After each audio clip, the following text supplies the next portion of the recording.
अस्सलाम वालेकुम सामीन। 26 ज़िलहिज्जा की तारीख शुरू हो चुकी है, 22 जून है। ख़बर का उन्वान है ईरानी पार्लियामेंट का सख्त फैसला।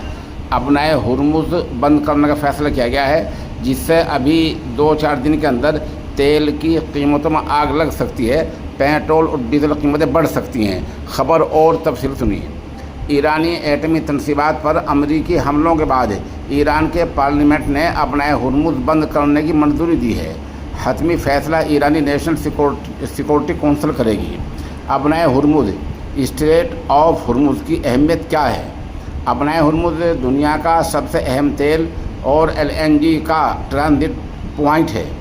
आलमी तेल की खपत का तकरीबन 21% और आलमी LNG तिजारत का एक अहम हिस्सा इसी आबी गुज़रगाह से गुज़रता है। एक समंदर है जितनी गाड़ियाँ तेल लेकर जाती हैं, तिजारती सामान जाता है। इनमें 21% तेल की गाड़ियाँ हैं, बाकी तिजारती सामान की हैं। वो सारी गाड़ियाँ यहीं इसी समंदर से होकर गुज़रती हैं। ईरान ने फैसला किया है कि इसका रास्ता बंद करने का फ़ैसला किया है और अगले 48 या 72 घंटों में मुकम्मल रास्ता बंद हो जाएगा। सऊदी अरब, ईरान, इराक, कुवैत और मुत्तहिदा अरब इमारात समेत कई बड़े तेल पैदा करने वाले ममालिक की बरामदात इसी रास्ते से होकर गुज़रती हैं। अपनाए हुर्मुज़ बहुत से ममालिक की मईशतों के लिए बहुत अहम है, ख़ास तौर पर मशरिक़ वस्ता में जो तेल की बरामदात पर इन्हिसार करते हैं।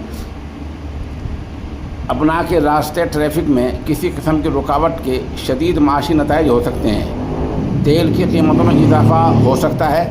बहरहाल ये ईरान ने सख्त फ़ैसला लिया है और अगले 2 या 3 दिन में इसके असरात पड़ने शुरू हो सकते हैं। पूरी दुनिया में तेल, डीजल ये सब महंगा हो सकता है और जो तिजारत का सामान वहाँ को होकर गुजरता है वो चूँकि सब बंद हो जाएगा, वो सब महंगे हो सकते हैं।